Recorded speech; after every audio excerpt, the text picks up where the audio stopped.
Hello and welcome to the Falcon Blues and our brand new podcast. We've entitled it "Football's Finished," just talking about everything that's pretty much goosed in the world of football, and also talking about Everton. Now, my two guests today are Anthony and Barney. Gents, thanks so much for joining us. I'm hoping this is going to be a good conversation, a good laugh here, and we'll get to the crux of what's really going wrong with football. Everything. Absolutely everything at the moment. Yeah. Sound.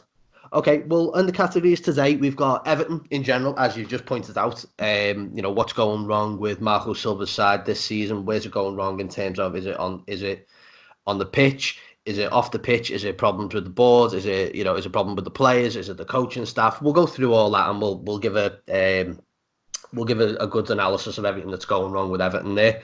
Next up is VAR.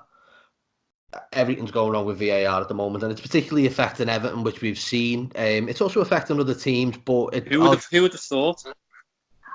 Exactly, yeah. This is it. But with VAR, also it's affecting, as I said, other teams, and we just need to try and get to the crux of it and where we think it's going wrong, and if we got any kind of improvements or anything, then brilliant, let's go for it. In the recent game against Spurs, unfortunately we lost Andre Gomez to a serious leg break caused by a bad tackle, and we all know where that's gone on there. Pray for Son. Yeah. But we all just seen that it only seemed like there was one or two players that were really concerned of actually forcing themselves onto the referee, being more having a go at other teams, rather than, just standing around waiting for the physios and everyone to deal with Gomez's injury. But we'll come on to that, obviously. And then we'll wrap up. We'll, give final thoughts, and we'll also go into a little review for the Southampton game this Saturday. So, gents, I'm going to mute the mic and I'm going to leave it to you. So the first content now is Everton. Over to you. Good luck. But Barney, I'll throw this out straight away, mate. I'll say this from the off. Our football club is currently not set up for professional team sports. And what I mean there is absolutely no one at that football club who appears to be driving us forward at the moment. Yeah, do you know what? I can't disagree with you there. Basically, Anthony, I just think, honest to God, we're just a gang of shithouses from the top to bottom. Like, I'd say we'll start with Bill Kenwright. Yeah, the man saved us. He's a great guy. He really is. But he's too nice. Too nice. Honestly, you can see why deals haven't been done in the past, when or we've got really, really shit deals, shit fees for decent players. Look over the park. Look over the park. 18 million for Slanky they got. They can, honestly, out he plays what? 80 minutes for Liverpool in the Premier League. And we just about scraped 20 million for Adam Ola-Luckman. We're a gang of shit houses. We're not hard enough. And if we were to sell Calvert-Lewin tomorrow, do you think we get 18 million for him? Not a chance. No, you wouldn't. You'd be lucky to get double figures. Yeah, definitely. And that is at the heart of it. Coming. Don't the team see us coming? And it's too shit. But for a soft touch all the way throughout the club. How much football's finished where we are now. You go back to the John Moores of this world when Everton were a force financially. He took no shit. Look, when they sacked a manager, he said, he'd go, your taxi's waiting for you on Goodison Road. Ta-ra. And that was it. Nowadays, it's a massive statement. We want to thank him for everything he's done for the club. Fuck off. They're getting sacked because they're fucking shit. That's why. Simple. Paying a massive compensation bill as well. And then obviously that on Sunday for me, it was an horrific injury. It really was. But I don't think it was a sending off. I really don't. And I know what you're going to say about the rulings in the league. But for me, again, you look at what tackles used to be like. Did you see that tackle that Dawson done for Norwich? He won the ball, clear as day. Won the ball. The ball went flying. He just went in to win it. He went in 100%, and the other player never. And it's just a load of shite. It really is. I just found, and then on Saturday, when everyone was going over and hugging Son, hang on a minute. Your so-called, what they've all called him, bro, on Instagram is lying on the floor with his fucking foot facing Rice Lane train station, and you're all hugging, son. Fuck off. You should be trying to throttle him. Yeah, as you said, football and Everton is completely gone at the moment. There is no leadership whatsoever in that team.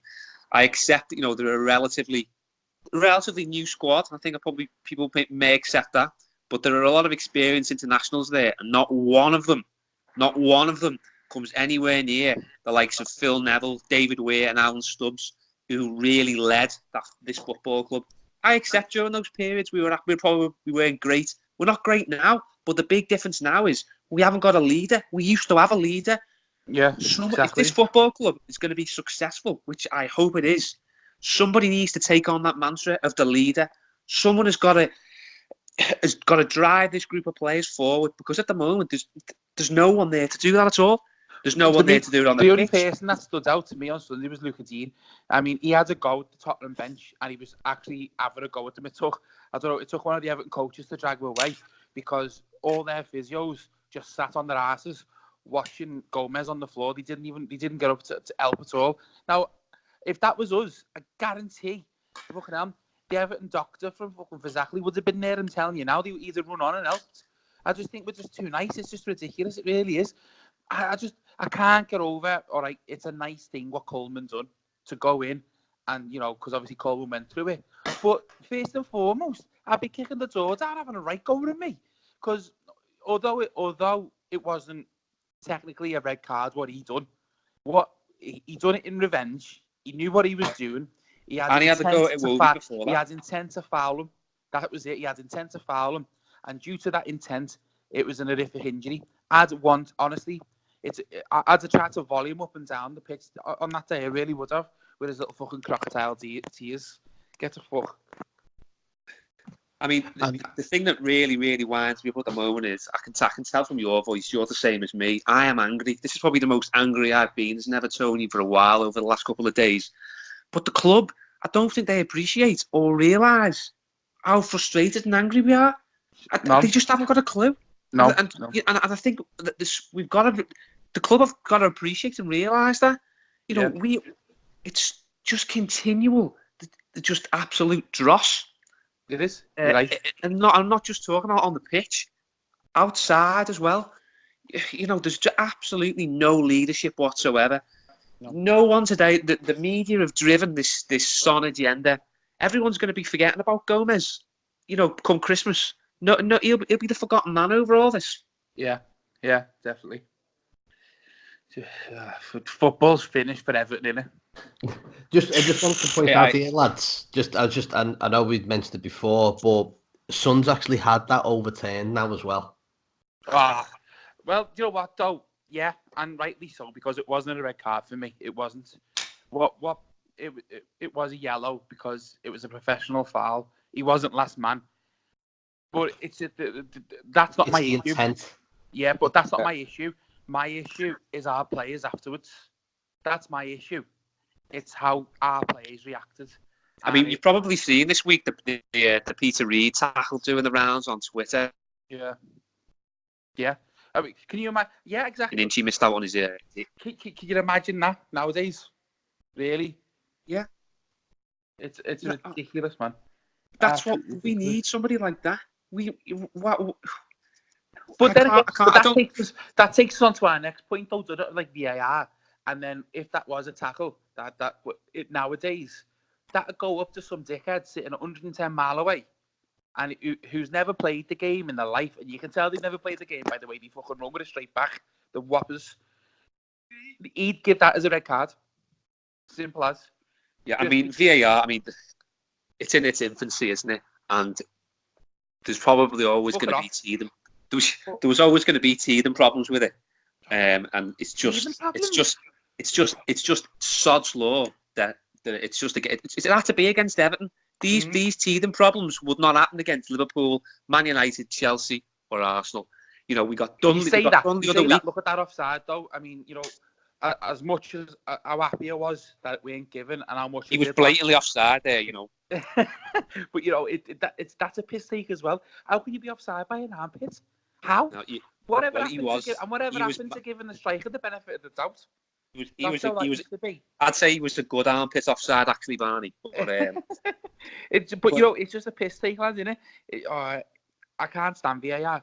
I came home on Sunday, and I must have proper give me birds like an hour's worth of fucking ranting about VAR. I think she got pissed off by it by the time I got up. By the time I finished, she's sick and tired of hearing VAR. I think my unborn child's sick and tired of hearing about VAR. I hate it. I can't stand it. And that now is the pinnacle of how shit football is. That's how shit football is right now. Is that we've got video technology in place that doesn't work. It just doesn't work. I disagree with you there. I'd say we need it. Unfortunately, at the moment, we are going through the initial stages of, what I said before about the teething problems. I didn't think any system was ever going to be perfect straight away. Through this initial pain at the beginning to get to what we want, which is hopefully a much better system. In there, I think put the ex-pros that played in the 80s in there. No other knobheads that used to be on Match of the Day. Your Alan Hansons, your Mark Lawrence's. All right, they were gobshites, but you know what? They were all hard as nails, and they were the types of players who throw the foot in and they go in 100%. The footballers nowadays don't go in 100%. No wonder the amount of them that are getting little niggly injuries here and there. It's because they're not putting themselves in 100%, and they deserve every injury they get. Apart from Gomez, because he didn't deserve that. That was just horrible. Yeah, I accept that.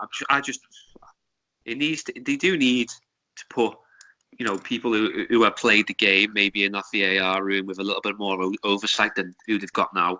Yeah. Because it's clear at the moment. I accept that it's not working, and obviously what we want is we want a better system in place, don't we? Because that's only going to be good for the game.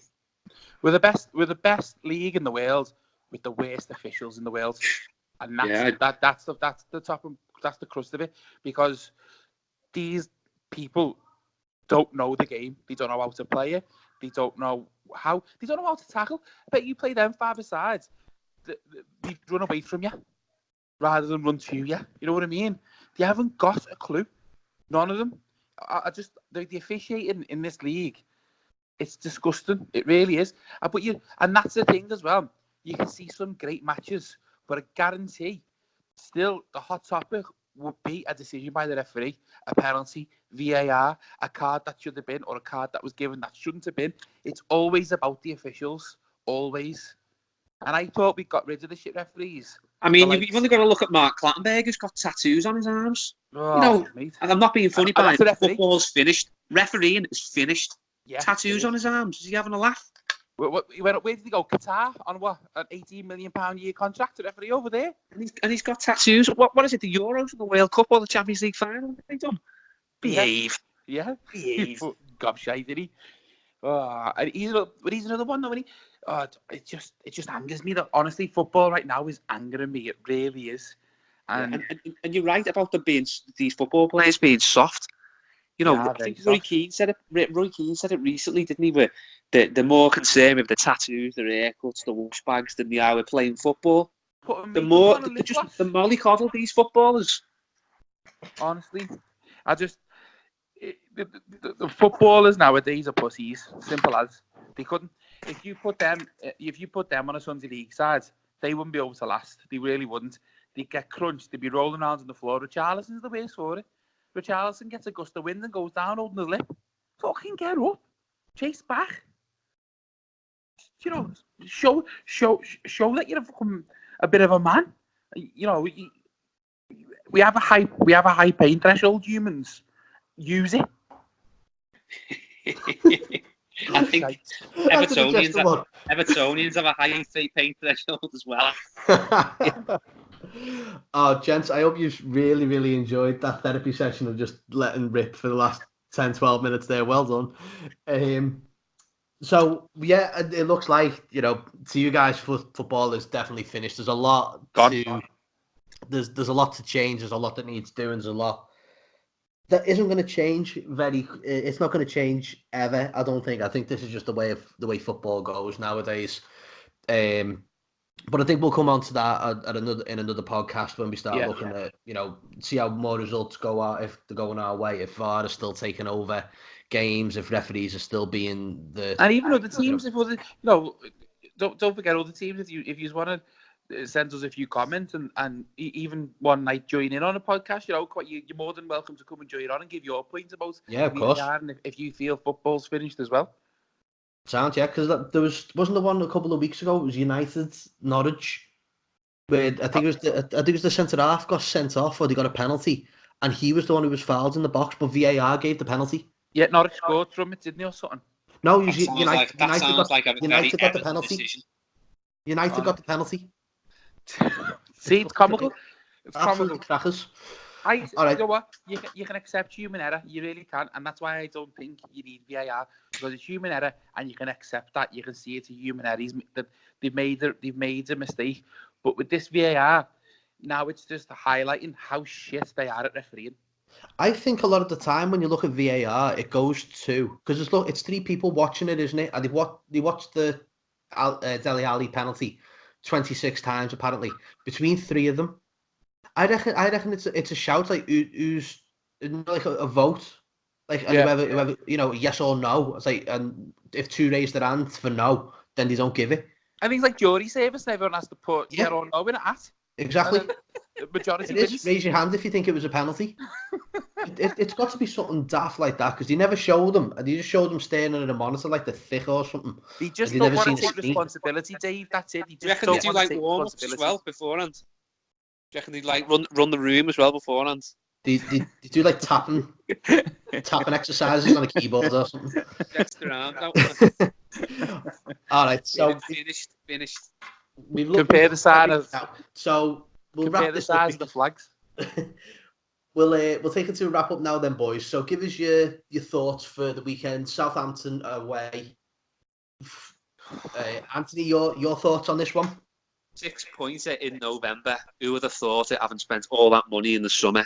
Well, actually, you probably would have thought it because we didn't address the two main issues, which were buying a goal-scoring centre-forward and a decent centre-half. I appreciate that Mason Holgate and Eddie Bean have played well, but up to now, that seems to be our big two problems. I am terrified about Sunday. I've got to say, Saturday, sorry. They conceded 9 in their last home game to Leicester. They got beat. I thought they played, they kept Man City at bay for about 80 minutes on Saturday. So it's not going to be easy against a team that just doesn't win away from home. Massive match for them. Barn, over to you, mate. What do you think? I'm ever the optimist, and I suppose we got it, and hopefully, I don't know if the mentality of that team changes. I'm going to say we're going to win, but I can't see that mentality changing because, as I said, we're a gang of shithouses. You've only got to look back to the Villa game. Win that, we go what, second in the league, and kick on from there. A gang of shithouses turned up, all decided to be crabs, and we got beat. We haven't won away from home since, was it Leicester? Is it Leicester last time we won away from home? Sigurdsson Worldy? Not Aston Villa, West Ham. Oh, yeah, at the end of was it? No, away from home? Yeah, wasn't it West Ham? Oh, I don't know, maybe. No, because we played. Yeah, it was West Ham. It was, Bernardo the Worldy, didn't he? It was West Ham. Yeah, what's his name scored, didn't he, Zuma? That's right, yeah, it was West Ham. So even that, though, when was that? It's the fact I went to watch Cherry Cinnamon that night. I'm pretty that's sure exactly how long ago it was. We forget. That's how bad this team is on the road. Yeah, but I'm going to go with a scrappy 1-0 win. Anthony, do you want to give us a score? I think we'll lose 2-0. Ever the optimist, mate. Thanks very much. And that concludes our first episode of Football's Finished. Thank you so much to Anthony and to Barney for their wonderful insight. I'm sure there's plenty more where that came from. Please make sure you're liking and subscribing to Falcon Blues TV. And we'll catch you on the next episode real soon. Up the Toffees.